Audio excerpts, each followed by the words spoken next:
Good evening everyone. Tathagata 2.0 के इस channel पर स्वागत है।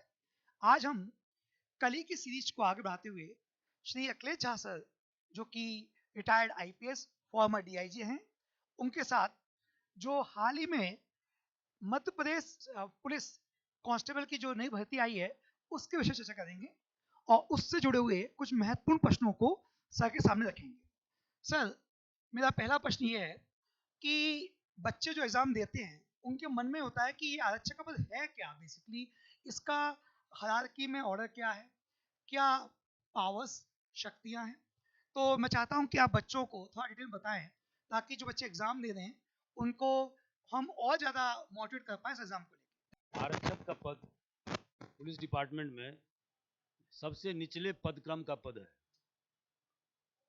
पहले के ज़माने में आरक्षकों को उतनी सुविधाएं नहीं मिलती थी, आजकल उन्हें काफ़ी सुविधाएं मिल रही हैं। दूसरी बात यह है कि आरक्षक क्लास 3 के एम्प्लॉई हैं।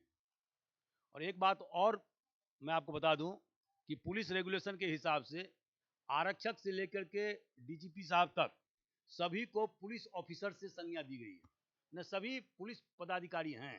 तो यह एक बहुत ही सम्मानित पद है।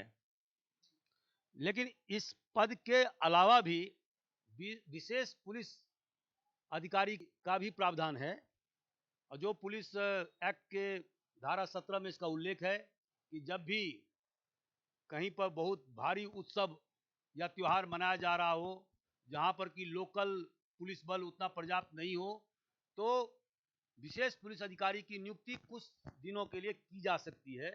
और ऐसी परिस्थिति में उन्हें वही अधिकार प्राप्त होंगे जो एक अन्य पुलिस अधिकारी को प्राप्त होते हैं। उन्हें सभी सुविधाएं वही मिलेंगी जो जो रेगुलर पुलिस अधिकारी को मिलती है, लेकिन वो कुछ समय के लिए होता है। जैसे मान लीजिए कहीं पर दंगा भड़क गया, या जो सामान्य जो लोकल पुलिस है वो उसको कंट्रोल नहीं कर पा रही है, या बहुत बड़ा जलसा कहीं होने वाला है, वहाँ की लोकल पुलिस उसकी व्यवस्था नहीं कर पा रही है। जैसे यहाँ पर आप देखेंगे कि इंदौर में गणेश उत्सव के समय में जो जुलूस निकलता है अंतिम दिन, तो बहुत भारी भीड़ जमा होता है। उस समय में विशेष पुलिस अधिकारी की नियुक्ति कुछ दिनों के लिए की जाती है। सर, बच्चों के मन में एक और बहुत महत्वपूर्ण प्रश्न है कि जो इस पद पे नियुक्त होंगे उनके प्रमोशन पदोन्नति की संभावना किस पद तक है, वो किस पद तक ऊपर बढ़ सकते हैं भविष्य में यदि उनका ट्रैक रिकॉर्ड अच्छा रहा तो। आजकल प्रमोशन की सुविधाएं बहुत ही बेहतर हो गई है। अगर एक आरक्षक नियुक्ति के पश्चात अपने कैरियर को बेदाग रखता है, बेहतर ढंग से अपने कार्यों को संपादन करता है, वरिष्ठ अधिकारियों के आदेश का तत्परता पूर्वक पालन करता है, किसी प्रकार की शिकवा शिकायत नहीं होने देता है, तो वह अपने कैरियर के अंतिम पड़ाव पर इंस्पेक्टर अर्थात निरीक्षक तक जा सकता है। आजकल हम लोग देखते हैं जैसे देश में कई जगह हिंसा घटनाएं बढ़ी हैं, तो बीट कांस्टेबल नामक एक शब्द बार बार आता है कि बीट कांस्टेबल पद्धति भारत में कमजोर हुई है। क्या है बीट कांस्टेबल? क्या यही आरक्षक का ही कुछ कर्तव्य विशेष है कि क्या दायित्व होता है बीट कांस्टेबल का, और किसी स्थानीय इलाके में बीट कांस्टेबल की क्या भूमिका होती है? देखिए विश्वास जी, आप जानते होंगे कि एक जिला पुलिस का जिला होता है, उसके जो ऊपर सबसे जो वरिष्ठ अधिकारी होता है उसको पुलिस अधीक्षक कहते हैं। जहाँ पर कि पुलिस कमिश्नरी सिस्टम होता है, वहाँ पर डीसीपी जो है वो उस एरिया का प्रभारी रहता है। जहाँ तक आरक्षक का ताल्लुक है, तो आप देखेंगे कि प्रत्येक जिला विभिन्न थानों में विभाजित है, और उस थाने का जो मुखिया होता है उसको थाना प्रभारी कहते हैं। वह इंस्पेक्टर रैंक का या सब इंस्पेक्टर रैंक का अधिकारी होता है। और प्रत्येक थाने को अलग अलग बीट में, जैसे देहाती क्षेत्र को बीट में विभाजित करते हैं और शहरी क्षेत्र को मोहल्ले में विभाजित करते हैं। एक बीट में शहरी क्षेत्र में 4, 5, 6 मोहल्ला हो सकते हैं। उसी तरह से एक बीट में देहाती क्षेत्र में 8, 10 गांव हो सकते हैं। वो डिपेंड करता है कि एक थाने में कितने ज़्यादा गांव की संख्या है। और जब बीट बनाया जाता है तो बीट प्रभारी एक हवलदार होता है, प्रधान आरक्षक रैंक का अधिकारी होता है, और उसके माथर 2 या 3 आरक्षक होते हैं। और इनका काम है कि उस बीट क्षेत्र के जितने भी लोग हैं, कुछ सम्मानित लोग हैं, उनकी भी जानकारी उन्हें होना चाहिए। जो बदमाश किस्म के लोग हैं, उनकी जानकारी होना चाहिए। कौन कौन हिस्ट्री सीटर है, मतलब निगरानी शुदा बदमाश है, उनको किस किस पर विशेष निगाह रखनी है, उनका मूवमेंट देखना है, उनका साथीदारान कौन कौन है, ये सारी जानकारी बीट के आरक्षक और प्रधान आरक्षक रखते हैं। और जब भी कोई वारदात होती है तो बीट के आरक्षक और प्रधान आरक्षक विवेचक को अपनी जानकारी से उनको अवगत कराते हैं और इससे अपराध अनुसंधान में सहूलियत मिलती है। अपराध का पतासाजी आसानी से हो पाता है। सर एक प्रश्न और बच्चों का है कि इस पद के साथ क्या-क्या सुविधाएं उनको मिलेंगी भविष्य में, उनको उनके परिवार को, जैसे रहने के लिए घर आदि या इंश्योरेंस या मेडिकल सुविधा, थोड़ा इस पे प्रकाश डालें। विश्वास जी, आजकल आरक्षक का वेतनमान बहुत ही बढ़िया हो गया है। अगर किसी उम्मीदवार की तैनाती आरक्षक के पद पर होती है तो उन्हें शुरुआत से ही करीब डीए वगैरह मिला करके 30-32 हजार तनख्वाह मिलना शुरू हो जाता है। उसके अलावा उसने रेंट फ्री हाउस, मतलब जो किसी प्रकार के रेंट से मुक्त हाउस दिया जाता है, मकान दिए जाते हैं, मेडिकल सुविधाएं दी जाती हैं। इसके अलावा पुलिस डिपार्टमेंट में नॉन गजेटेड अफसर तक और राजपत्रित अधिकारी तक, जिसमें कि इंस्पेक्टर, सब इंस्पेक्टर से लेकर के आरक्षक तक आते हैं, उन्हें 15 दिन का विशेष अवकाश मिलता है जो दूसरे डिपार्टमेंट में नहीं मिलता है। इसके अलावा उन्हें 16 दिन का सीएल मिलता है जिसको कैजुअल आकस्मिक अवकाश कहते हैं। इसके अलावा उन्हें स्पेशल डिजेबिलिटी अलाउंस मिलता है। अगर मान लीजिए कर्तव्य के दौरान कोई आरक्षक, प्रधान आरक्षक या कोई पुलिसकर्मी जख्मी हो गया है तो जब तक वो मेडिकली दुरुस्त नहीं हो जाएगा तब तक उसको लगातार तनख्वाह मिलते रहेंगे, उनके तनख्वाह में कोई कटौती नहीं की जाएगी। ये सुविधाएं हैं। इसके अलावा अगर कोई महिला पुलिस को प्रसव के दौरान उन्हें 6 महीना का मैटरनिटी लीव मिलता है। इसके अतिरिक्त पुरुष को भी पितृत्व अवकाश मिलता है, पैटर्निटी लीव उसको बोलते हैं, जब जो जिसकी म्याद 15 दिन की होती है। इसके अतिरिक्त जब तक बच्चा 18 साल का नहीं हो जाए, महिला पुलिसकर्मी को 2 साल तक के लिए चाइल्ड केयर लीव का प्रावधान है, जिसको कि वो टुकड़ों टुकड़ों में ले सकती हैं। तो ये सारी बहुत सारी सुविधाएं आजकल पुलिस डिपार्टमेंट में दी जा रही है। तो एक और चीज़ थी अभी तक जो हमने बात करी वो सब अच्छी बात करी, बट इस पद के साथ कुछ चुनौतियां भी दिखती हैं। कई लोग बोलते हैं कि काम की अधिकता, इसके अलावा आपके जो वेतनमान आदि को लेके, तो क्या-क्या चुनौतियां आपको लगती हैं कि जो वर्तमान में पुलिसिंग में कांस्टेबल पद के जो कर्मचारी उनको रहती है चुनौतियां, थोड़ा इस पर प्रकाश। अच्छा, मैंने जो सुविधाओं के बारे में बताया आपको, उसमें एक और सुविधा है अनुकंपा नियुक्ति। अगर मान लीजिए कि कर्तव्य के दौरान किसी पुलिस अधिकारी की सेवा में रहते हुए मौत हो गई है तो उनकी पत्नी को या उनके बच्चे जो 18 साल से ऊपर के हैं उनको अनुकंपा नियुक्ति का प्रावधान है। ये सारे सुविधाओं के बारे में मैंने आपको बता दिया। जहां तक चुनौतियों का सवाल है तो पुलिस डिपार्टमेंट में स्पष्ट रूप से ये कहा गया है कि police officer is always on duty, माने पुलिस अधिकारी हमेशा कर्तव्य पर रहता है। अर्थात अगर मान लीजिए एक पुलिस अधिकारी सुबह 10 बजे ड्यूटी पर गया, शाम के 7 बजे आया और उसके 1 घंटे के बाद में कंट्रोल रूम से जानकारी मिली कि अमुक जगह दंगा फैल गया है, तो और आपको सूचना दी गई तो आप तत्काल वहां पहुंचेंगे। आप ये नहीं कह सकते हैं मैं तो 11 घंटे काम करके आया हूं, अभी मैं कैसे जाऊंगा, ये नहीं चलेगा। तो पुलिस अधिकारी का जो काम है वो थोड़ा कठिन है और दूसरे विभाग के अधिकारी और कर्मचारी से भी भिन्न है, क्योंकि पुलिस अधिकारी कर्मचारी हमेशा ड्यूटी पर माना जाता है धारा 22 पुलिस एक्ट के हिसाब से। इनमें बहुत सारी चुनौतियां हैं, जैसे कि आप देखते होंगे कि हमेशा पुलिस को कानून व्यवस्था बनाए रखना होता है, वीआईपी सुरक्षा करना होता है, वीवीआईपी आजकल जो है, जो महत्वपूर्ण व्यक्तियों की सुरक्षा का जिम्मा भी पुलिस के पास में है। आजकल ट्रैफिक भी बहुत ज़्यादा हो गया है, खास करके महानगरों में। उसकी व्यवस्था करना होता है, अपराध पर नियंत्रण करना होता है।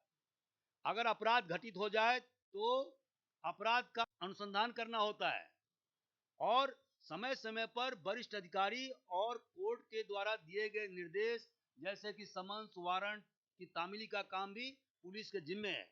तो पुलिस के पास में बहुत बृहद अधिकार है।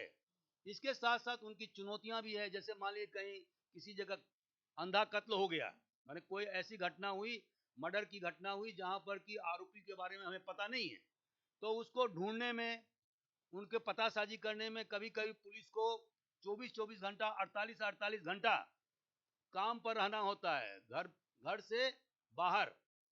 और ऐसा हम लोगों ने अपने जीवन में देखा है। तो ये सब सारी चुनौतियां हैं।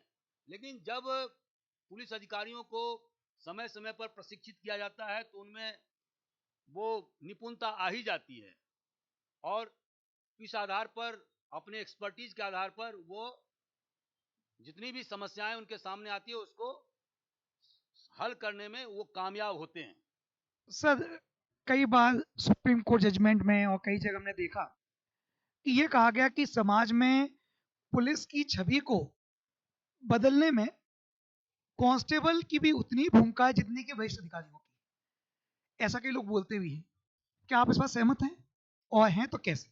देखिए, पुलिस पुलिस विभाग में आरक्षक और प्रधान आरक्षक ऐसे पद हैं जो जमीनी स्तर पर काम करते हैं। जैसा कि मैंने आपको अभी बताया कि प्रत्येक थाना बीट में या मोहल्ले में विभाजित होता है। अब उस बीट का पूरी जानकारी रखना कि कौन गुंडा बदमाश है, कौन प्रतिष्ठित व्यक्ति है, कौन भ्रष्टाचारी है, किसके पास में रुपये का, पैसे का ज़्यादा आमद हो रहा है, किसका गलत गलत लोगों के साथ में उठना बैठना है, ये बहुत ही ज़्यादा, आप इसको आसूचना भी कह सकते हैं, ये इकट्ठा करने का जिम्मा किसके पास में है? आरक्षक और प्रधान आरक्षक का।